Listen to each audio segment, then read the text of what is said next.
جتنا علم رسول اللہ کو ہے اتنا علم، اس میں پوری عبارت یہ ہے. پھر یہ کہ آپ کی ذات مقدسہ پر علم غیب کا حکم کیا جانا اگر بقول زید صحیح ہے تو دریافت طلب یہ امر ہے کہ اس سے مراد بعض غیب ہے یا کل. اگر بعض علوم غیب یہ مراد ہے تو اس میں حضور ہی کی کیا تخصیص. ایسا، یہ ایسا کا لفظ لا کے وہ گیا کام سے. ایسا، بس ایسا مشابہت دی اس نے جانوروں سے، ہو گیا. اس شاعر نے کیا بولا؟ تفریق ذرا سی ہے. بھائی وہ آفتاب و ماہتاب ہم ذرے کے قابل بھی نہیں ہے، پھر ذرا سا فرق کیسے کہہ دیا تم نے؟ کائنات کی کوئی شے نہیں ہے مگر اللہ نے نبی کو پیدا کیا. جنت نہیں ہے، جہنم نہیں ہے، نبی ہے. ہم نہیں تھے، باپ دادا نہیں، آدم بھی نہیں، نبی ہے. تو کہہ رہا تفریق ذرا سی ہے. کتنا فرق ہے اگر یہ سمجھنا ہے تو بریلی کے قلندر تابع شریعت سے پوچھ. مصطفیٰ ذات یکتا آپ ہے، یک نے جس کو یک بنایا آپ ہے. ایک نے شرکت نہ رکھی ایک میں، ایک کی ایجاد یکتا آپ ہے. آب و گل میں نور کی پہلی کرن جانے آدم جانے حوا آپ ہے. شریعت کہہ رہے ہیں شرکت ہی نہیں کی ایک نے ایک کی تخلیق میں. اور یہ کہہ رہا کیا؟ تفریق ذرا سی ہے. معاذ اللہ رب العالمین. اور آگے کیا کہا اس کا بیان؟ تفریق ذرا سی ہے کہ بیان کیا کیا؟ تو حسن کا مالک ہے، میں حسن کا دیوانہ. لفظ پہ غور کیجئے گا. تو حسن کا مالک ہے. ایمانداری سے بتا کیا ہمارے نبی صرف حسن کے مالک ہے، فضل کے مالک نہیں ہے کیا؟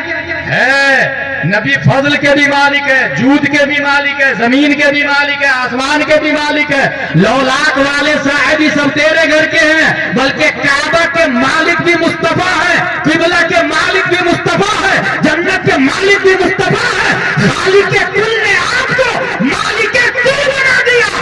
دونوں جہاں میں آپ کا قبضہ و اختیار ہے. کیسے داد دیتے ہیں لا حول ولا قوت الا باللہ. اچھا وہ خطیب صاحب لوگوں کو بددعا سے ووٹر آتے ہیں. تم نے نذرانہ کم دیا میں بددعا دے دوں گا. تم نے میرا ادب نہیں کیا میں بددعا دے دوں گا. بھائی صاحب اگر بددعا اتنی آسانی سے قبول ہوتی یا دعا قبول ہوتی تو ہر چمار کی بددعا سے مالک کی گائے کو مر جانا چاہیے. اس وجہ سے شریعت کے حساب سے چلے. کسی کے شریعت کسی کے پپوتی کا نام نہیں ہے. قرآن و حدیث یہ شریعت کی دلیل ہے. دلیل اصول اربع میں قرآن ہے، سنت ہے، اجماع ہے، قیاس ہے. اور ایسے ہی لوگ آپ کو رافضیت کی طرف لے جائیں گے، شیعت کی طرف لے جائیں گے، مولائیت کی طرف لے جائیں گے. اس لیے میں یہاں پر صرف اتنا کہوں گا کہ اہل سنت و جماعت کو مضبوطی سے پکڑ کے رکھے، مسلک اعلیٰ حضرت کو مضبوطی سے پکڑ کے رکھے. جس نے بھی بریلی کو مرکز مانا کل بھی وہ علامہ ارشد تھے، آج بھی وہ حضور محدث کبیر ہے. اسی کا ایمان محفوظ ہے، اسی کا ایمان. اور جس نے لیفٹ رائٹ کیا گیا کام سے. اس لیے یہ شعر خلاف شرع ہے. تینوں پر توبہ لازم. اور جتنے لوگ وہاں تھے ان پر بھی توبہ لازم. یہ غیر شعوری طور سے، غیر شعوری کا لفظ پھر لا رہا ہوں، غیر شعوری طور سے تنقیص شان مصطفیٰ کی سازش ہے. غیر شعوری طور سے ذرہ برابر. میں نے مفتی راحت صاحب قبلہ دام ذل علینا سے روم میں کہا حضور اس شعر پر کوئی بھی جواز کی صورت ہے؟ حضور نے فرمایا نہیں، کوئی صورت نہیں نکلتی، بلکہ ذرہ برابر تنقیص کا شائبہ ہو اس کو بالکل ختم کر دیا جائے گا. کیا آپ نے سنا نہیں قرآن میں آیا لا ترفعوا اصواتکم فوق صوت النبی؟ نبی کی آواز سے اونچی آواز بھی نہیں ہونی چاہیے. اور آج بھی مفسرین نے اس میں اختلاف کیا. ایک نے تو یہ لکھا کہ آج بھی یہی حکم ہے، کوئی گنبد خضرا میں جاتا ہے تو دھیرے سے سلام کرے، نبی کی آواز سے اپنی آواز کو اونچی نہ کرے. جیسے نبی کا حکم پہلے تھا تعظیم کا، وہی حکم آج بھی ہے تعظیم کا.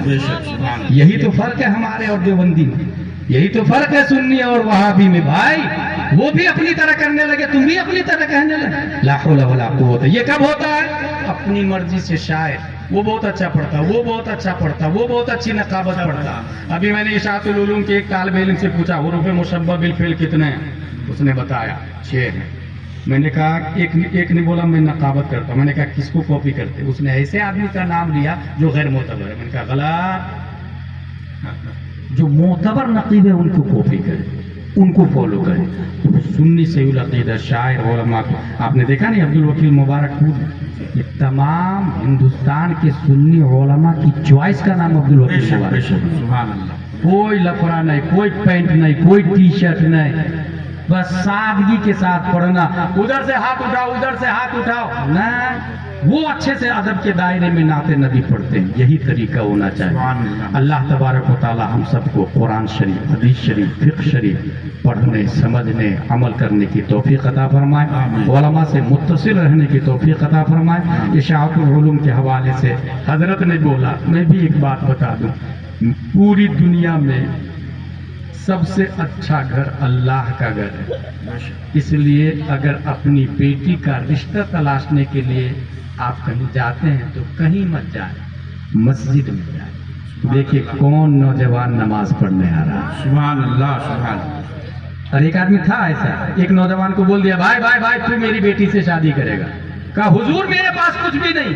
کہا مسجد میں داہنے طرف پہلی صف میں تکبیر اولیٰ کے ساتھ 5 وقت کی نماز پڑھنے سے بڑھ کر دھرتی اور آسمان کے بیچ میں اور کون سی دولت رہتی ہے. سبحان اللہ. سبحان اللہ. اس لیے تو ہی شادی کرے گا. شادی ہوئی تو سب سے اچھا گھر ہے اللہ کا گھر، اس میں رشتہ تلاش کرے. اس کے بعد مدرسہ رسول اللہ کا گھر، وہاں جا کے اپنی بیٹی کے لیے داماد ڈھونڈے. ایک چیز میں لکھ کے دے سکتا ہوں آپ کو گورنمنٹ کے پیپر پر، کہ آپ کا داماد اگر مدرسے کا فارغ ہے تو وہ شرابی نہیں ہوگا.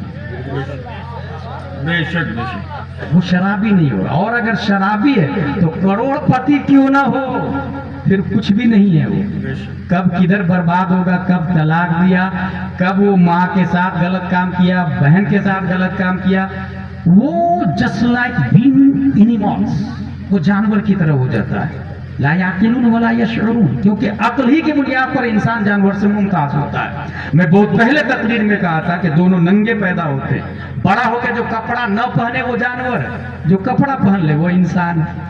اس کا مطلب سودھانی میں جو عورت کپڑا نہیں پہنتی ہے وہ انسان نہیں ہے، جانور ہے. جو کم کپڑا پہنتی ہے وہ کم انسان ہے، زیادہ جانور ہے. دونوں کو بھوک لگتی ہے، حلال و حرام کی تمیز نہ کرے وہ جانور ہے.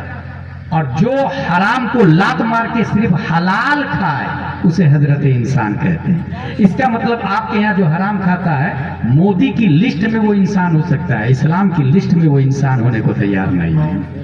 اسی طریقے سے پانی، جانور کتا بھی پانی پیتا، ہم بھی پانی پیتے.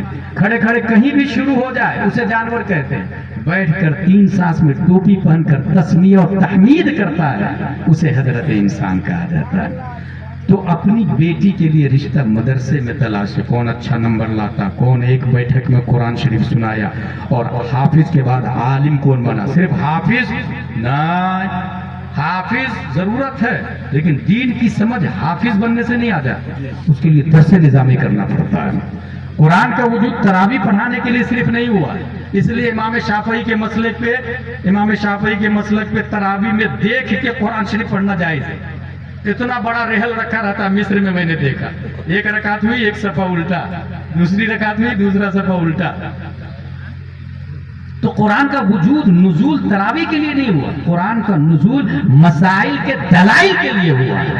لائف سٹائل ہے قرآن، لائف سٹائل، اصول حیات ہے قرآن. اس لیے حفظ کے بعد میں عالم بننا ضروری ہے. اور حافظ عالم دونوں مل جائے 50,000 تنخواہ دیں، 1 لاکھ تنخواہ دیں، میں یہ کہوں گا. اور مسجد کے بازو میں فیملی کوارٹر ضرور بنائے. اس عالم کو لے کر کے آئے جس کی بیوی بھی عالم ہو. لڑکیوں کو عالمہ پڑھائے گی، لڑکوں کو عالم پڑھائیں گے.